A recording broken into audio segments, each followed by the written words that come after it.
So again, I'd like to welcome you to today's Msdn webcast. This is Beginning Website Development. Today we're doing part one of this two-part series. It's my pleasure to introduce today's Msdn presenter. We have Anand Iyer here with us, and Anand is part of the Developer Evangelist team here with Microsoft. So Anand, I'm going to hand it on over to you and let you get started. Thank you very much.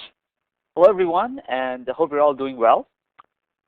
Just a quick couple of housekeeping things. What I'll be doing at the end of the webcast today is making all of the demo code and the slides that I'll be using today. I'll be making it available on my blog, and I noticed that I actually forgot to include my blog URL here in my slides. So I'm actually going to make it available to the question and answer pane. I've already done that. Now, for those of you who are just joining us, if you have, again, as was mentioned earlier, if you have any questions that come up during the course of the webcast, please feel free to keep them coming. I'll actually address them towards the end of the session since I'll be kind of flying solo today. This is the first of a two-part series on how to develop and create websites.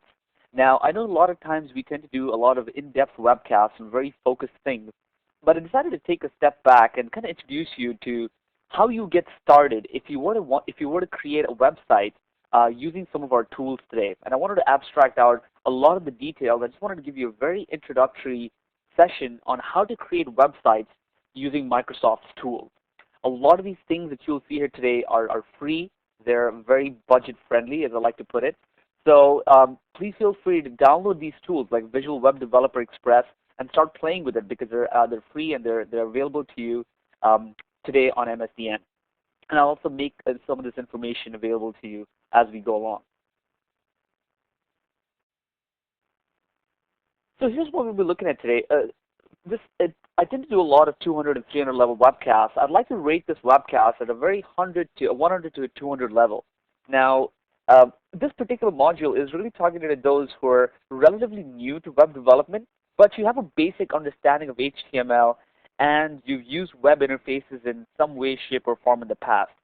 Now, if you don't have any programming experience, don't worry at all because I won't be really doing very much coding, but in those instances where I will call your attention to it and you'll see how easy it is to integrate some programming experience along with very simple HTML experience.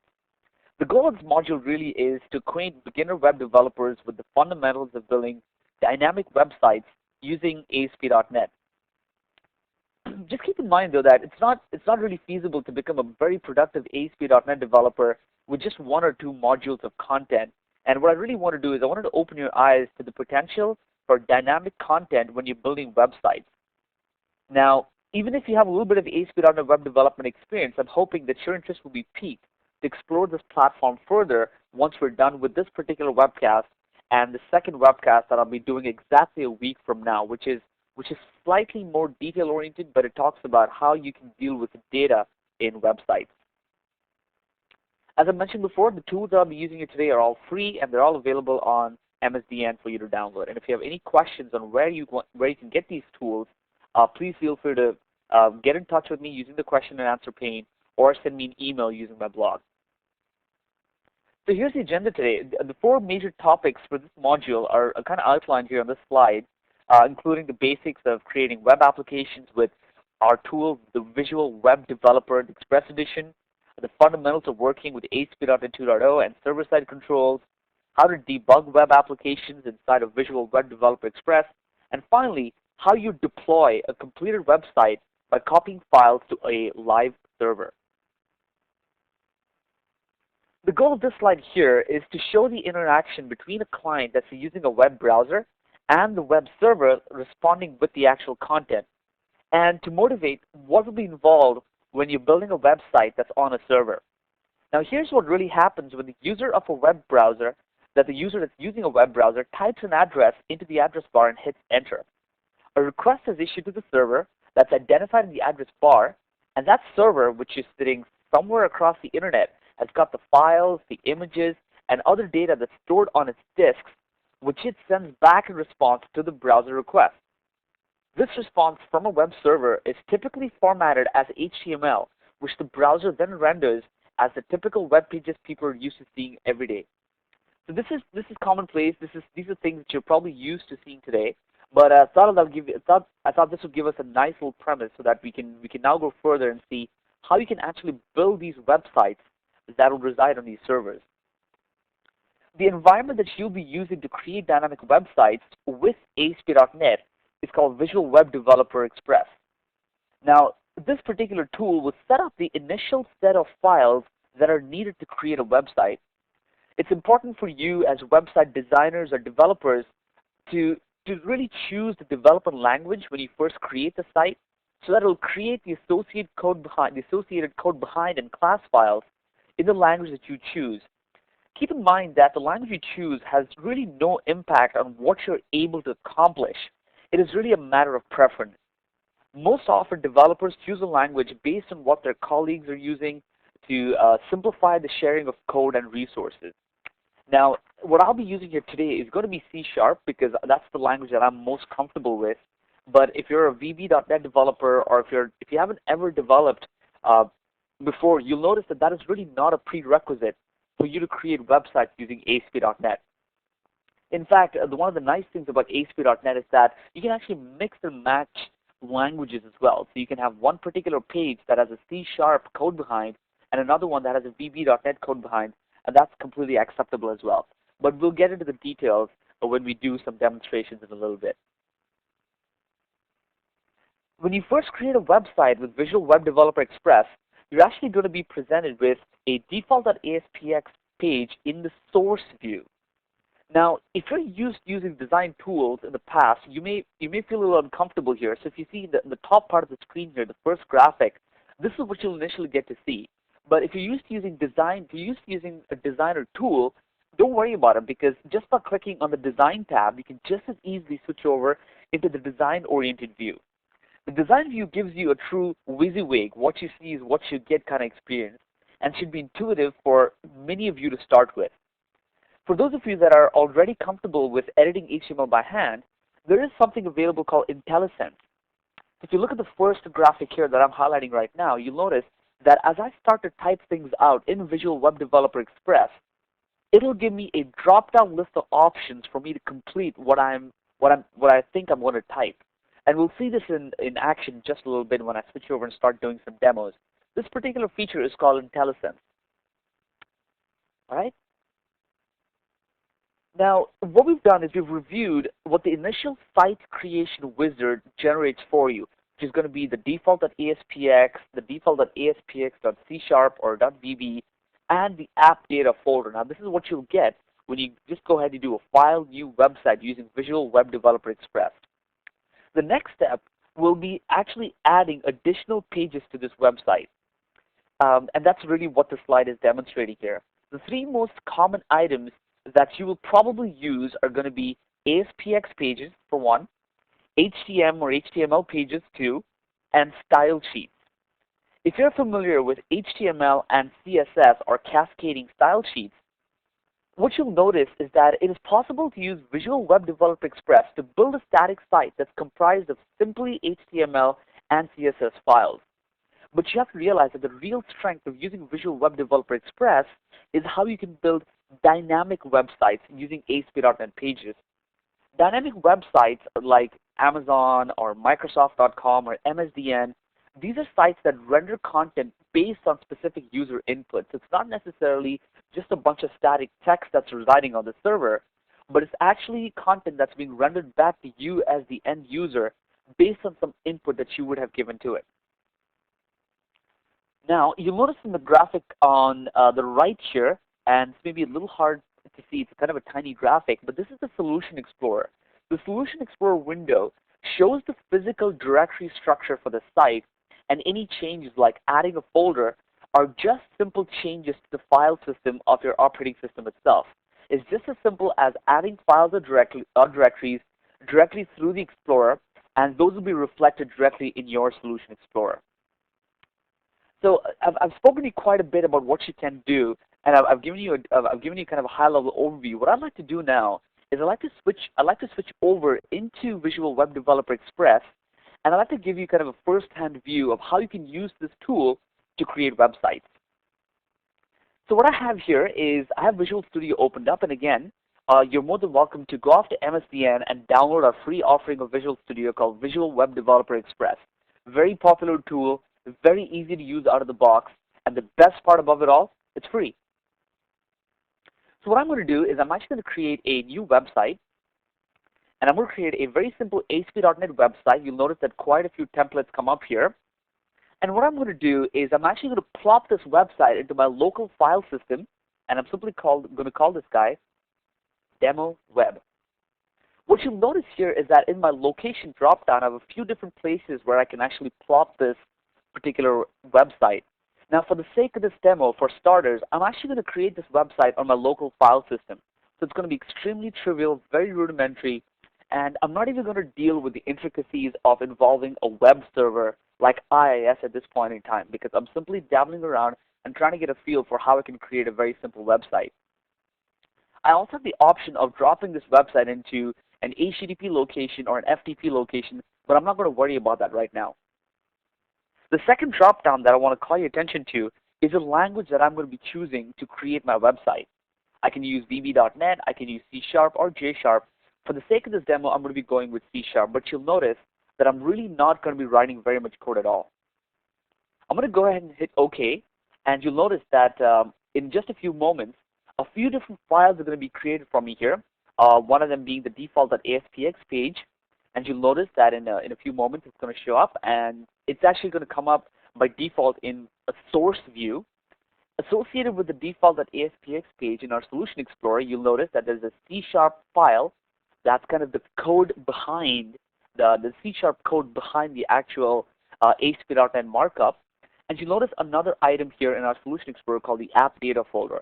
We'll actually investigate the app data folder and what you can use it for in a lot of detail in my next webcast, which is the second part of this two-part series. Now, what you'll notice here is that if some of you are out there more familiar with some of the other design tools, if you're not comfortable in working with markup right from the get-go, let me go ahead and minimize this properties window here. If you're not comfortable in working with the design view right from the rather the source view, simply clicking on the design tab here on the bottom part of the page will switch me over into the design look and feel. So if I'm not ready to work with the markup just yet, I can start to work with the design field. So in here I can say something like, this is my home page. I can highlight this, and I can use my formatting toolbar here to make this an H1. So increase the font size and make this a heading on my particular page. What I'm going to do is I'm going to hit enter right after this guy, and if I switch back over into my source view now, what you'll notice is that everything I've done up to this point in design view has been synchronized over into my source view. So the reality of it is, every time I make a change in my design view, it's the markup that gets updated, and it's simply using the markup to represent it appropriately in the design view. You'll notice that the design view and the source view are always going to be in sync. In fact, if I were to leave my cursor here, right between the M and the E in home, and I switch over into design view, you'll notice my cursor is still there in design view. So there's a really beautiful way for us to stay in sync between the design and source views. Anyhow, what I'd done was I hit enter after I typed in this is my home page, and I'm going to do some very simple things. I'm going to say home, page 1, and page 2. I'm going to select the word home, and I'm going to create a hyperlink out of it. So I'm going to click on this little button here that's going to convert this particular piece of text into a hyperlink. I'm going to click on it, and now it's going to say what link would you like me to point this particular piece of text to. I'm going to click on browse, and I'm going to select the default.aspx page, which happens to be this particular page you're working on right now, and I'm going to hit OK. You'll notice now that my home piece of text here, the text called home, has now become an actual hyperlink. I can go ahead and create links for these two pages as well, but before I do that, I'm actually going to create these two new pages. So I'm going to hit Control S as in save to save this particular page. I could have also clicked on this button here to save this page. I'm going to go over to my Solution Explorer. I'm going to select my demo folder, right click on it, and I'm going to add a new item. And this new item is going to be a web page or a web form, just like page1.aspx. I'm going to go ahead and select, I'm going to replace default.aspx, rather default2.aspx, and give it a name like page1. You'll notice here that I have the choice of going with another language for this page. It doesn't, not all the pages have to be in the same language, which is a very beautiful aspect, which is a very beautiful feature of ASP.NET. I'm going to go ahead and place the code in a separate file for page 1 as well, and I'm going to hit add. I'm going to create another page, and I'm going to say add new item, just like I did before. This time around, I'm going to call it page 2. And I'm going to hit add again. So you'll notice now I have 3 pages. I have a default page, page 1, and page 2. All are valid pages in my solution. What I'm going to do now is I'm going to switch back over into my default ASPX page. You'll notice they all show up as tabs here in Visual Studio. I can select page 1, and I'm going to create a hyperlink for page 1. And as you've probably already guessed, I'm simply going to point it to page1.aspx. Hit OK, and the same deal for page 2 as well. All right, so what you'll notice now is that I've created some very simple links on my page. I've got some text in here. What I'm going to do now is I'm going to drag and drop a very simple HTML control that you may already be familiar with called the horizontal rule. I want to call your attention to the toolbox that's here on the left side, or rather it's kind of docked here along the left side of my Visual Web Developer Express window. And you'll notice there's quite a few compartments here. So for example, if I wanted to drag and drop a very simple HTML control like the horizontal rule, I can simply click on this guy, drag it, and drop it directly into my web page. And it'll have created an HR, or a horizontal rule element for me. Switching over to source view, you'll notice there is my horizontal rule. Okay. Now, for example, if I'm someone who's comfortable with working with HTML and I want to do this by hand, I can simply do this right here, and I can hit Control S to save. If I switch back over to design view, you'll notice now there are 2 horizontal rules that show up. Okay. Let me go ahead and delete this guy. One of the other things you'll notice is that, and as you'll notice this today, as I'm doing this webcast, you'll notice this in my next webcast, I've got a little bit of an OCD. I like all the elements in my page here to be kind of neatly lined up and formatted, and it annoys me when they're not lined up well right from the get-go. I can configure this ahead of time to make sure that that Visual Web Developer Express is following my formatting rules. But just to show you, I can just as easily select all of this and say format this selection, and it formats it in a very nice and clean manner. Okay, so that's another option available to you, and I can hit Control S to save. Switching back over to design view, this is where we left off. Now, just for the sake of this demo, I'm going to add some text in here. I'm going to say some text goes here in my home page, blah blah, and I'm simply going to Control C to copy this, and I'm going to paste it quite a few times to make it appear like there's quite a bit of text that I've typed into my page. Now what I'm going to do is, and I've already done this so that we can differentiate this page from the other 2 pages that we have, I'm going to switch over into source view. I'm going to copy this particular, all of this that you see over here. I'm going to hit Control C to copy it, switch over to page 1, and I'm going to paste it right here inside of this particular div element. And again, I've noticed all my formatting is off, so I'm simply going to right click and format the selection. And instead of saying this is my home page, I'm going to say this is page 1. And I'm hit Control S to save this page, switch over to design view, and this is how page 1 looks now. I'm going to do the exact same thing for page 2. Let's go in here and do a Control V for paste. Let's format the selection, and there you go. And this time around, we'll say this is page 2. Okay? So some very, very simple things here to get us started. Now, what I want to do is actually want to run this, because what you've seen so far is you've seen the actual page getting rendered inside of Visual Web Developer Express. But what would this website look like if it were rendered inside a real browser like IE or Firefox? So what I'm going to do is I'm going to click on the debug. I'm going to click on debug here, and I'm going to say simply start without debugging.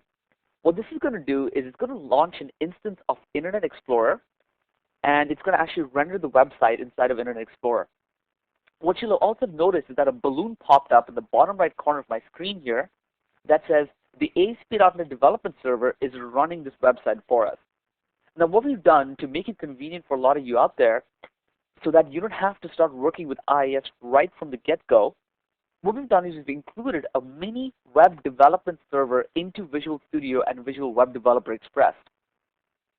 And this web server is going to render the pages for us. You'll notice that this simple web server is actually running on port 55469 on my local host. You can also determine that from the address bar up here. And I can now start to navigate through my pages, and it'll behave just as if it were running on a live web server. I can click on page 1, and that's what page 1 looks like.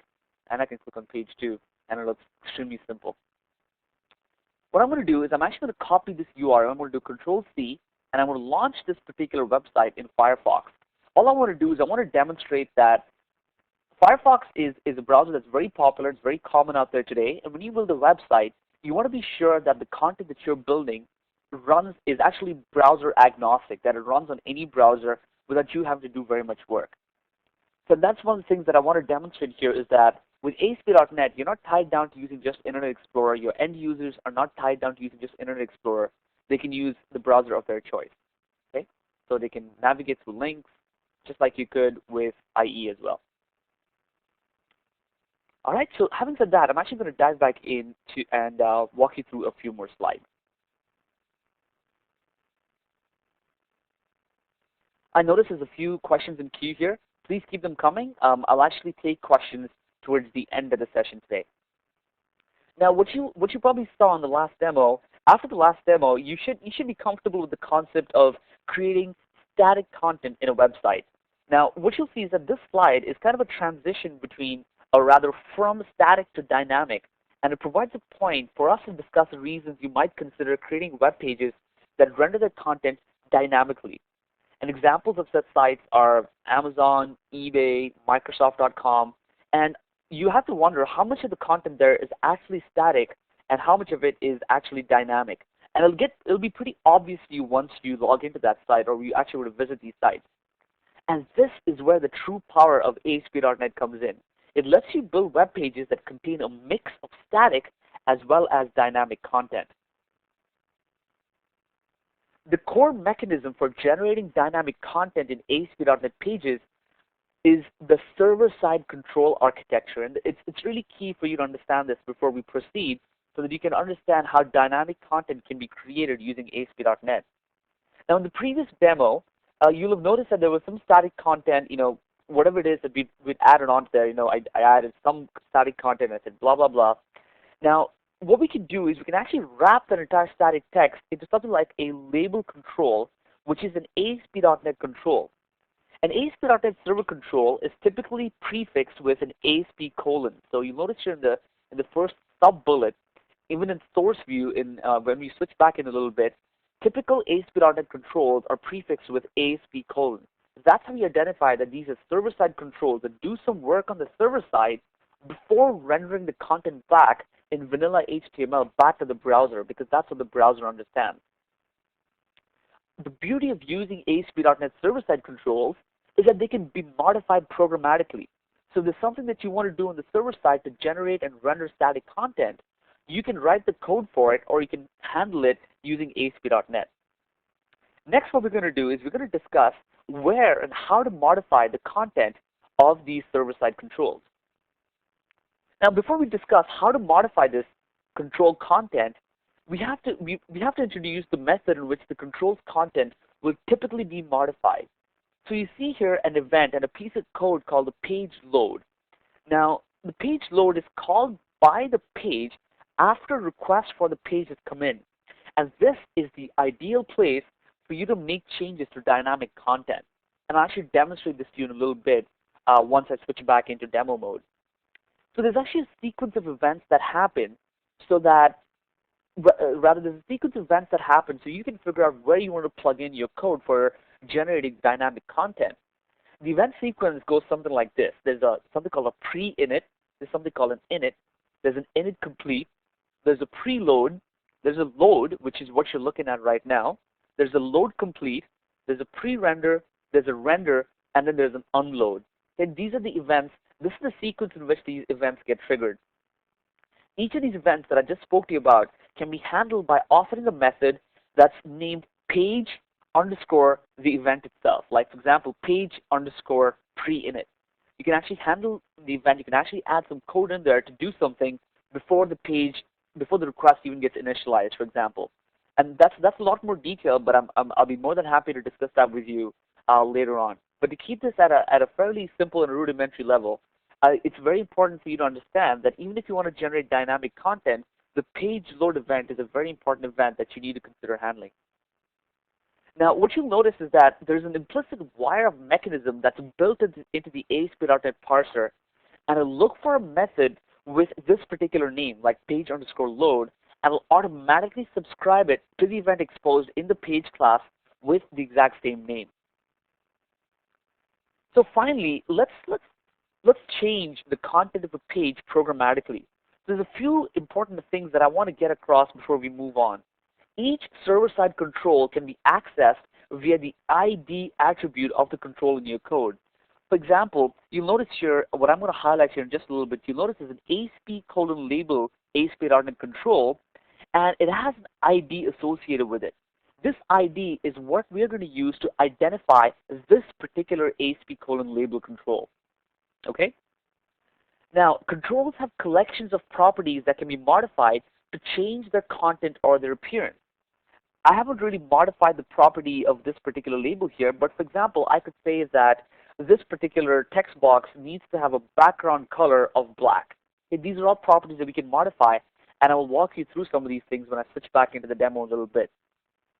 You can add logic into your page load handler to dynamically change the content of the controls. Now, the example that you see here is a little silly, but what you're seeing here is that this is without having to connect to an external data source. I'm able to generate some very dynamic content. Also keep in mind that in my next session, my next webcast that I'll be doing a week from today, that's on the 12th of April, I'll be talking to you a little bit more about how you can hook into data source controls and actual data repositories like a SQL Server database and extract data from there and display that dynamically. Now, in this particular slide, what I'm doing is I'm kind of pulling together the few things that we've spoken about in the last 3 slides into just one simple slide. You'll notice that this page is being kind of done and it's represented here in its entirety. And you can, in fact, if you want right now, you can simply go to File, Print to PDF. You can print this entire slide deck out to a PDF file. You can copy everything that you see here, paste it into a .aspx, and launch it using ASP.NET and Visual Web Developer Express. And this is actually a complete ASP.NET web page that you see over here.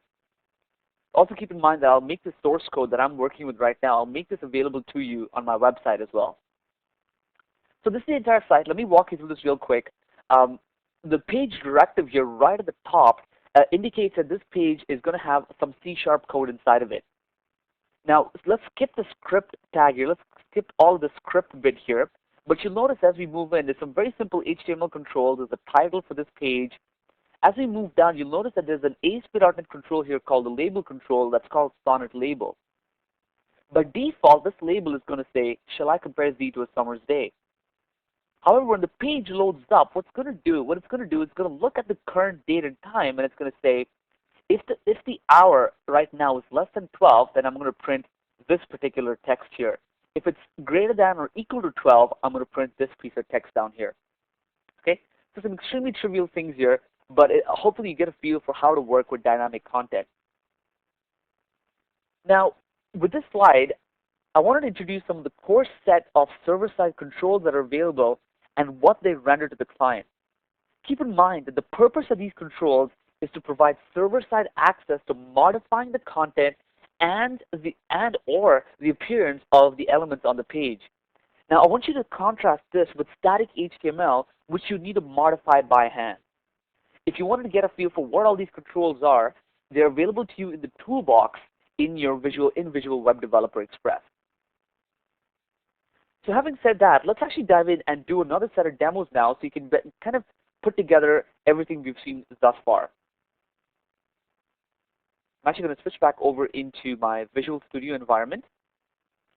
And where we left off last was we created a very simple page, a few set of pages, the default ASPX page, page 1 and page 2, and we ran them in both IE and Firefox. What I want to do here is I want to use a server-side label control to dynamically change the content of my home page based on the time of day.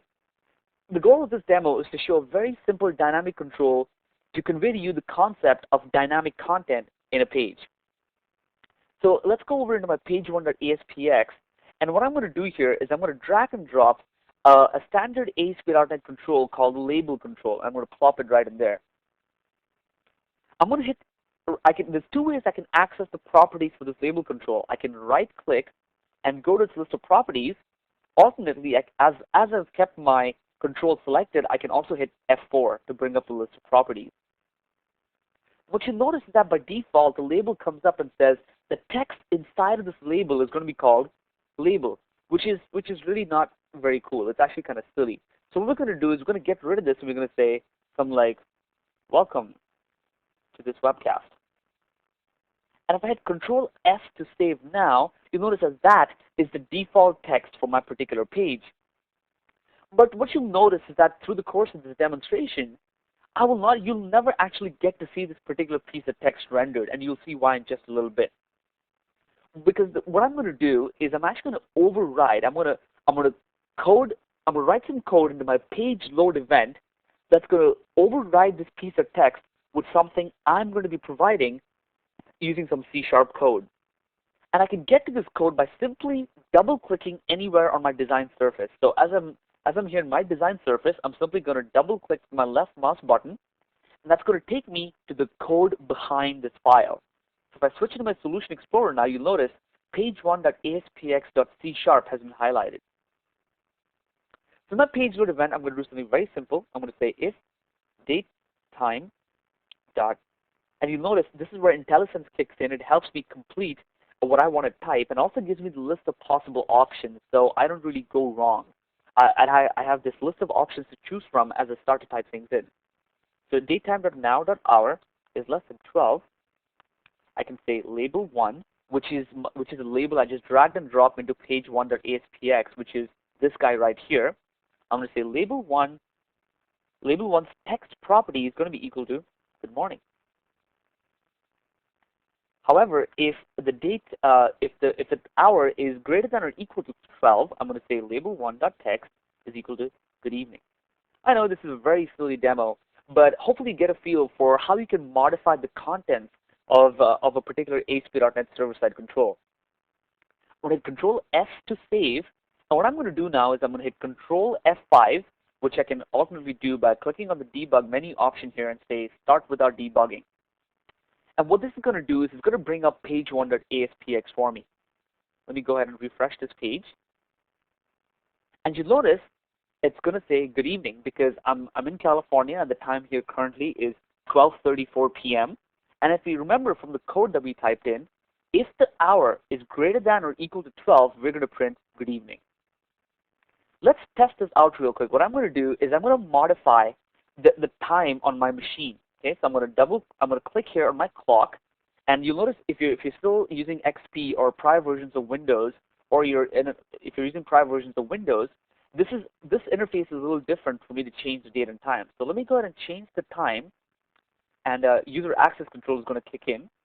I want to change the time to, let's say, 9 a.m.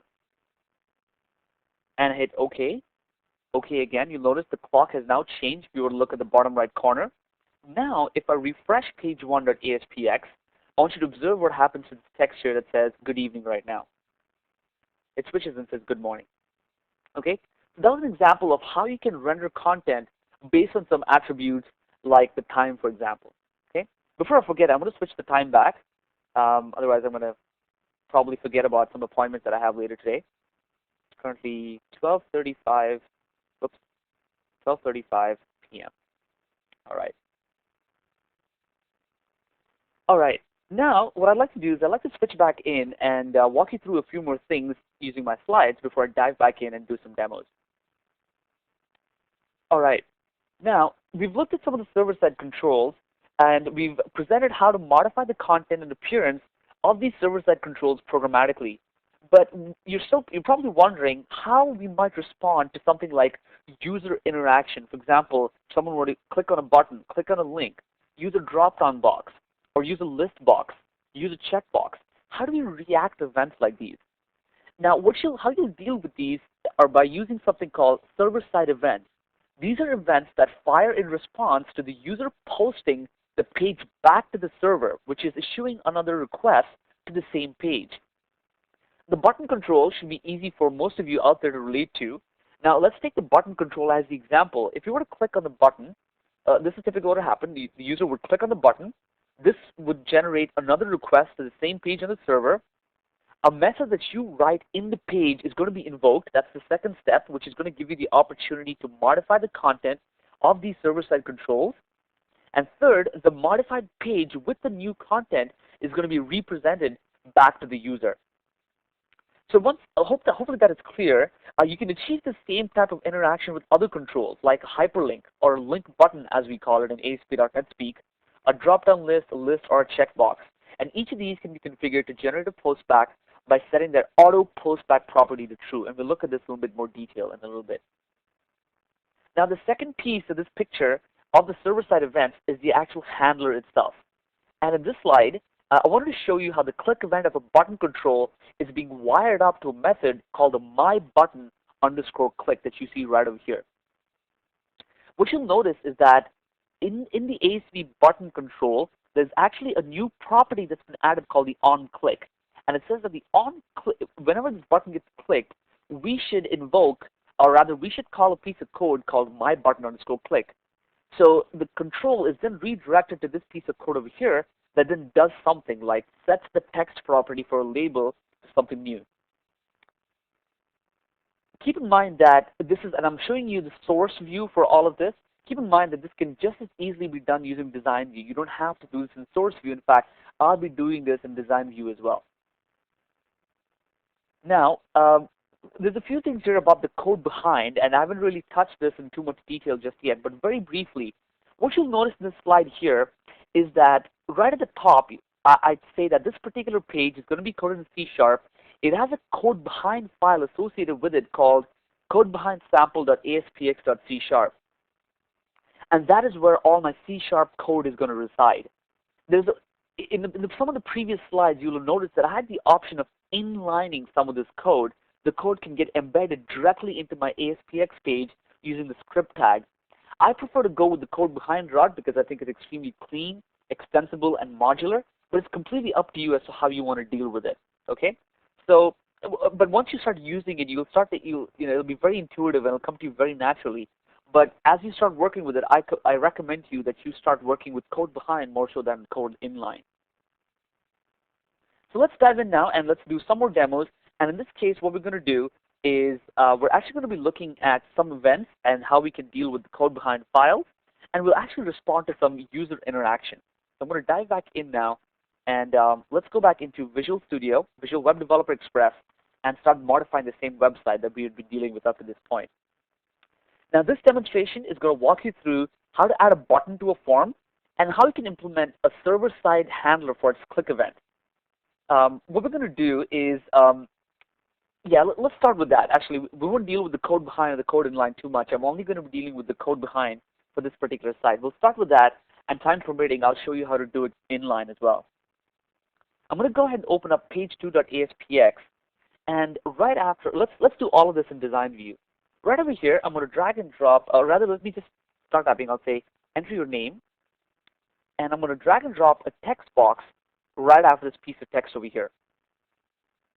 And what I'm going to do next is right below this text box, I'm going to drag and drop a simple ASP.NET button, and below the button, I'm going to drag and drop a label. Now here's the behavior that we want this page to have. Once the user gets to this page, we want them to type in some piece of text over here. We want them to click on the button, and once they click on the button, we want the label to be refreshed with whatever was entered in this text box over here. Very, very simple and rudimentary behavior. And you're probably thinking, wait, this is extremely simple. And you'll notice how even simpler it is to actually put this together using ASP.NET and Visual Web Developer Express. The first thing I'm going to do is remove the default behavior for this label control. So I'm going to right-click and bring up its properties, and I'm going to say, let's go ahead and remove the default text from label and just let's leave it blank. I'm going to hit Control-S to save this. I'm also going to change the text property for the button. Calling a button isn't really isn't a very nice user experience. I'm going to change to something like push me. And what you'll notice as soon as I switch focus from the properties pane back over to the design view is that the text value actually changes to push me. Now what I'm going to do is I'm actually going to add the event handler for the button, okay? So what I'm going to do is I'm going to double click on the button here, and what that's going to do is it's going to say, all right, what I'm going to do is I'm going to wire up a click event for this button, and you're welcome to type in any code that you want to do here. Basically, what is the experience that you want your user to have? What I want here is I want label 1, the ID for this label is called label 1. I want label1.text to be something, okay? So I'm going to say label1.text is equal to, I want you to excuse me for just a moment. I apologize, I had to sneeze there, and you didn't want to hear that over the phone. All right, so I'm going to say label1.text is going to be equal to hello, followed by whatever it is that we extract from the text box. So I'm going to say whatever is in text box 1.text, and I'm going to say thank you for visiting this site. Okay, it's extremely simple. Let's walk through that again. When someone clicks on the button 1_click event gets fired, and we're going to say that inside the click event, we're going to say label1.text, which is this guy, is going to say hello, followed by whatever it is that we extract from text box 1. Thank you for visiting this site. And that's pretty much all there is to it. So that's all the change that I want to make. I'm going to hit Control S to save, and I'm going to hit Control F5 to run page2.aspx. Let's go ahead and refresh this page. And I'm simply going to type in here my name. And if I hit push me, you'll notice that the label now gets refreshed with this new information. Okay? It's extremely simple for you to set up. Let's quickly give this a whirl using Firefox as well. So I'm going to hit Control C to copy the URL and paste it in here. And exactly the same thing. And you'll notice the behavior is exactly the same as before. All right, so hopefully you got a feel for how you can add code behind and how you can start wiring up events associated with certain ASP.NET controls that may reside on your page. Let's go back and let's look at a few more slides. Whoops, that's not the slide deck that I wanted to use. Here we go. Now, the next thing that I wanted to talk to you about is how you can debug using Visual Web Developer Express. I've introduced enough programming techniques now, and every now and then you may run into certain issues, and you may want to diagnose these problems as they come up. What I want to do is I want to introduce the concept of the debugger that's built into Visual Web Developer Express. Now, as with a lot of you out there who are programmers, you may already be familiar with some of these concepts. But for those of you who are not developers today, what we can do with the debugging tools in Visual Web Developer Express is that we can set what's known as a breakpoint in your code. What that means is, as we're starting to work through several lines of code, if you were to hit a particular point in this particular C# file or VB.NET file, Visual Web Developer Express will then pause going any further, and will actually say, all right, I'm going to break here, and I'm going to show you what you can do with this site. Here's where we're going to stop, and here are all the different pieces of information that this page is going to work with as it starts to render the content. So to set a breakpoint is going to be very trivial. I'm going to show you how to do that. You can simply look at the leftmost column here in excuse me, in an ASPX page, and simply click along the line there, and that's going to set a red button, as you can see over here. And to start the page, up to this point, we've done Control F5 to start the page without debugging. To start it with debugging, we simply click on F5. That brings up the site in debug mode. So that's kind of the difference between Control F5 and F5. And basically where you would use debugging is if a page is not kind of behaving the way you expect, the best thing that you should do is actually set a breakpoint and then kind of step through each line of code line by line until you kind of figure out what the problem is. These are some of the key things that you will do while debugging, all right? Now, what you'll notice is that hovering over with the mouse cursor over variables shows the current values of these variables. How the line of execution is actually indicated by the yellow arrow, and the locals window shows all local variables with their current values, and most importantly, the step over button will help you move to the next line. And I'm actually going to demonstrate this to you right now. Switch back over into Visual Studio here. And what I'm going to do for the sake of this demo, I'm going to show you how you can use the debugger that's built into Visual Web Developer 2005, the Express Edition. And I want you to get acquainted with some of the basics of using the debugger to diagnose issues. So let's go back into the example that we were looking at a few moments ago, where I'd set label1.txt to be something based on user input that we received. So you'll notice here that this may be a little hard to tell from live meeting, but there's actually a little gray area here, and I'm using my air quotes as I say gray area, but right along where the line numbers are, I can actually click right over here, and that drops a maroon circle right where I want to stop and observe things. Okay, that's where my breakpoint is going to live. To start up the site with debugging, I'm actually going to I can hit F5, or I can simply click on debug and say start debugging. As soon as I do this, it's going to come up with a prompt that says, to enable debugging, we need to add a new file to our solution called the web.config file. Okay, and I absolutely want that in there because I want to debug this page, and I'm going to refresh this page so I can start debugging it. Now, you'll notice right away that we hit the breakpoint, and I haven't really shown you much right now. So I'm going to hit F5 to ignore this. Let's go back and pretend that we're debugging right now. Let's type in something new in here. Say something new. And as I hit push me, I want you to observe what happens. You'll notice that Visual Studio starts blinking here down here in the list of open windows, and it's trying to call my attention saying that we've hit a breakpoint, or I need you to look at something. So if I switch focus into Visual Studio, you'll notice that the yellow arrow is telling me that we've hit a breakpoint. You'll notice the locals window down here, the locals pane down here, helps me look at all the local variables in this scope. So I can look at what the event args contain, what the sender has actually sent over to me, etc., etc.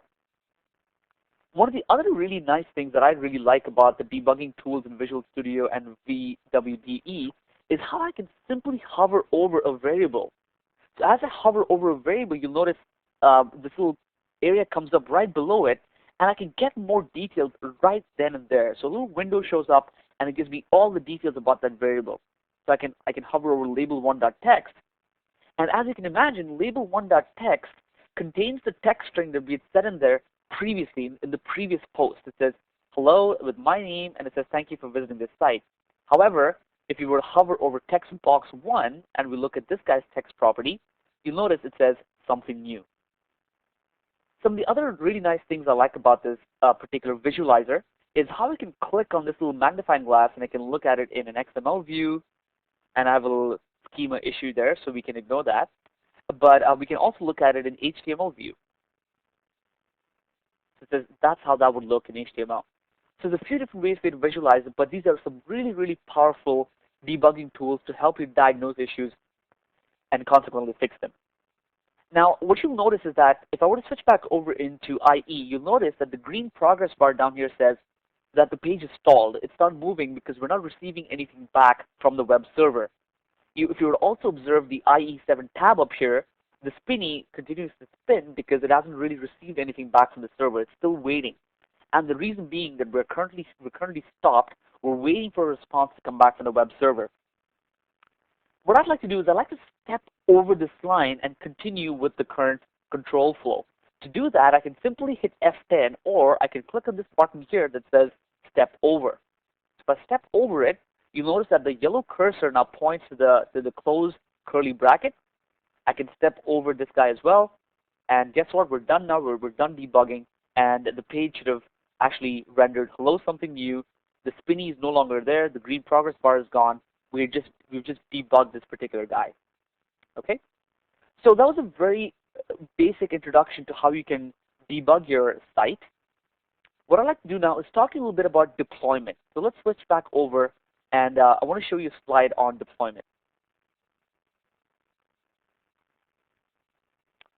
Now, this is kind of the last topic of this particular module, and what you will notice is that until now, all of the pages we have built have been run through Visual Web Developer Express using the built-in ASP.NET Development Server. This utility is for testing purposes only and cannot be used to host pages on a server for external clients. It is physically limited to local requests only. It's absolutely phenomenal. This tool is phenomenal for testing and development, but when you want to make your site live, you need to deploy the site to a server that's running IIS. What you'll likely do is select an internet service provider to deploy your site to, which is really kind of the point behind this slide. Once you have a server to deploy to, all you need to do is deploy your site by using something like FTP or whatever mechanism that your host supports. There's also a copy website utility that's available in the website menu in Visual Web Developer Express that does an intelligent copy to a remote location using either FTP or HTTP or front page extensions. And will only copy the files that have changed and can also be used to synchronize files between the two locations if any changes have been made to those files on the server directly. There are various hosters available for deploying ASP.NET sites out there today, and many hosters also provide a SQL database to create truly dynamic sites so that people can be aware of what they need when they look for in a hoster. Finally, kind of a brief introduction to how to set up IIS so that you know what must be set up on the server for an ASP.NET site to be hosted. If you're setting up your own server, you will need to install IIS, which is going to be IIS 6 on Windows Server 2003 today. And then you can create an IIS application pointing to a physical directory on your server containing the files that you built using Visual Web Developer Express. So let me show you how you can actually do this, how you can actually deploy your sites to an actual IIS server, and it's actually very, very, very trivial to do. Now, what I'm using here is I'm running Vista, so some things may sound a little or may look a little different if you're running XP or prior versions of Windows. But what I want to show you is how you can deploy a website that's built using Visual Web Developer 2005 the Express Edition to a local IIS application. The first step will be to create the application IIS, and the next step will be copying the files by hand to the application directory. And finally, I'll show you how to use the copy website utility to deploy the files to an IIS application directory. If you don't have IIS installed, some of this you may not be able to follow along directly, but you're more than welcome to ping me offline if you need some help there. So I have my website running here, and you'll notice that Visual Studio is actually telling me that this website is still running. I'm going to hit Shift F5 to stop debugging the site because that is where I previously left it. What I'm going to do is I'm going to open up my Windows Explorer here. I'm going to double click on my computer, and I'm going to browse over into my C demos directory and create a deploy directory there. So I'm going to switch over to C demos, and you'll notice there's already a deploy site in here. What I want to do is I'm going to create a new folder here called Demo Web, and this is going to be the physical location where my ASP.NET pages are going to be hosted and where my IIS application is going to point to. I'm going to bring up my Start menu option here, and using the search feature, I'm simply going to type in IIS so that I can bring up my IIS manager.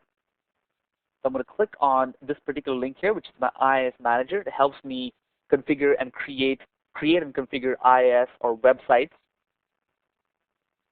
And inside of here, I'm going to expand this particular tab here, expand my list of websites, expand my default website, and I'm going to right-click here, and I'm going to add a new application, and I'm going to call this guy my Demo Web. The physical path for this guy is going to be the directory that I just created, which is C, Demos, Deploy, and Demo Web. And I'm going to hit OK.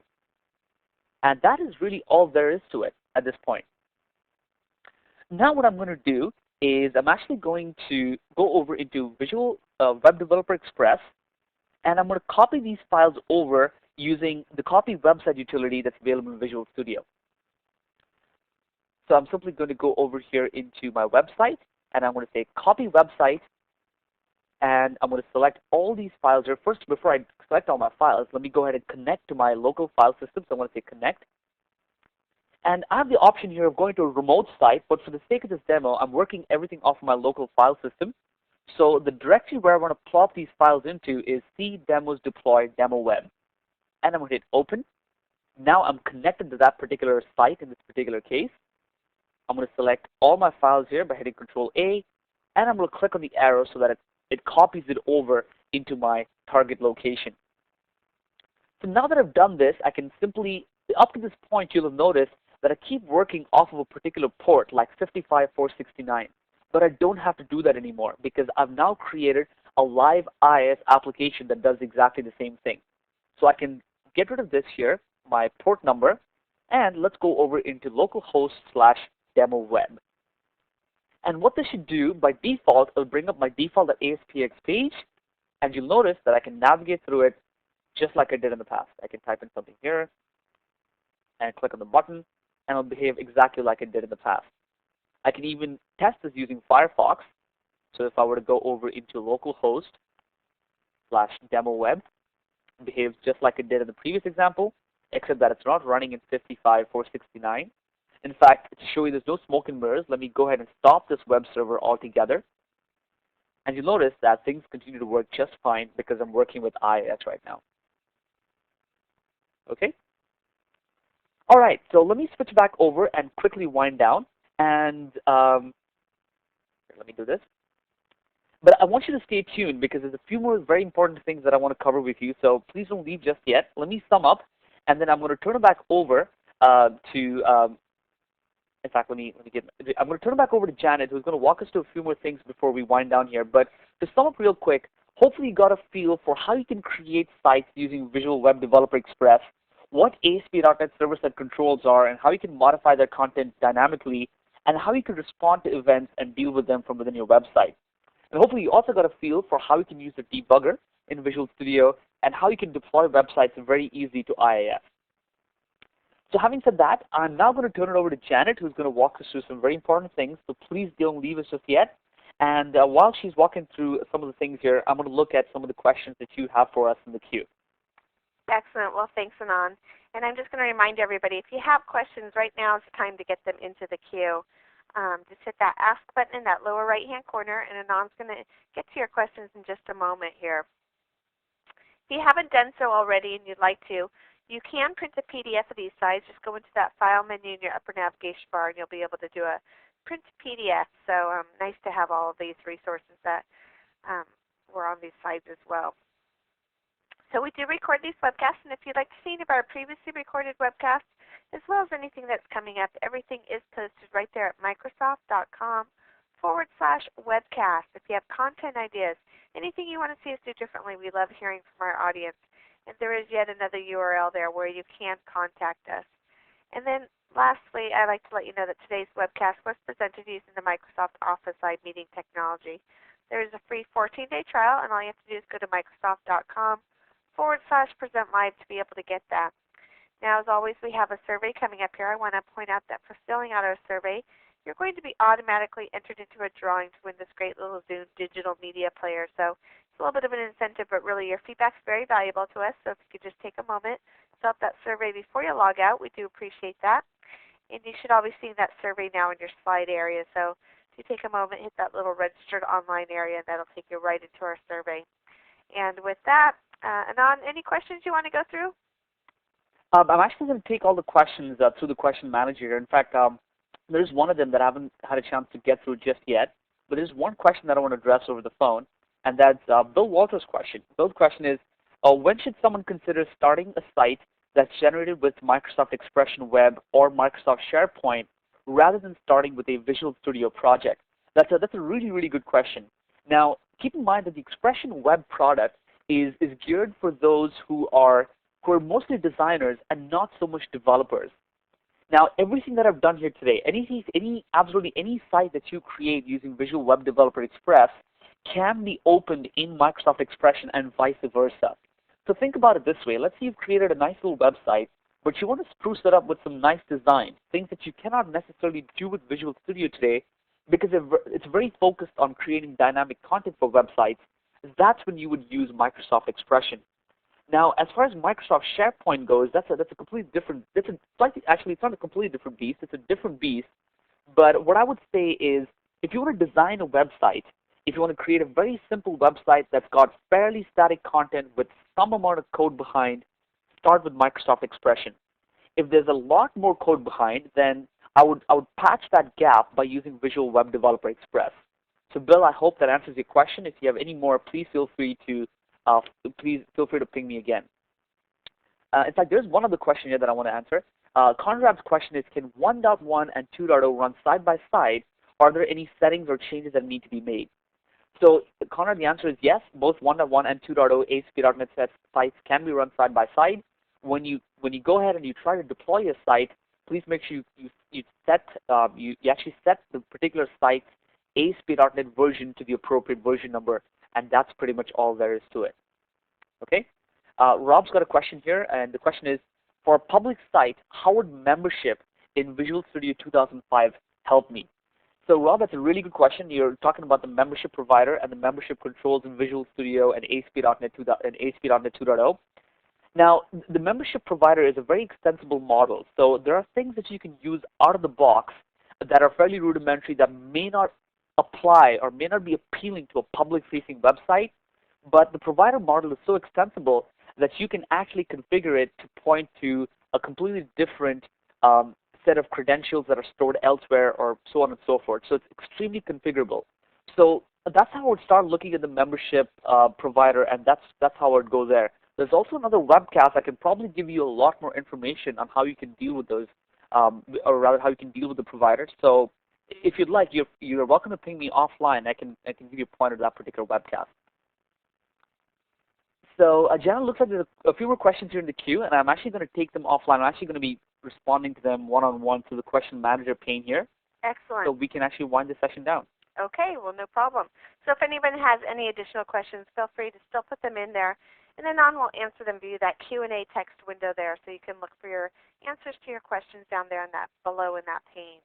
So with that being said, just going to remind everybody once again, your feedback is very valuable, so please do take a moment, fill out that survey before you log out.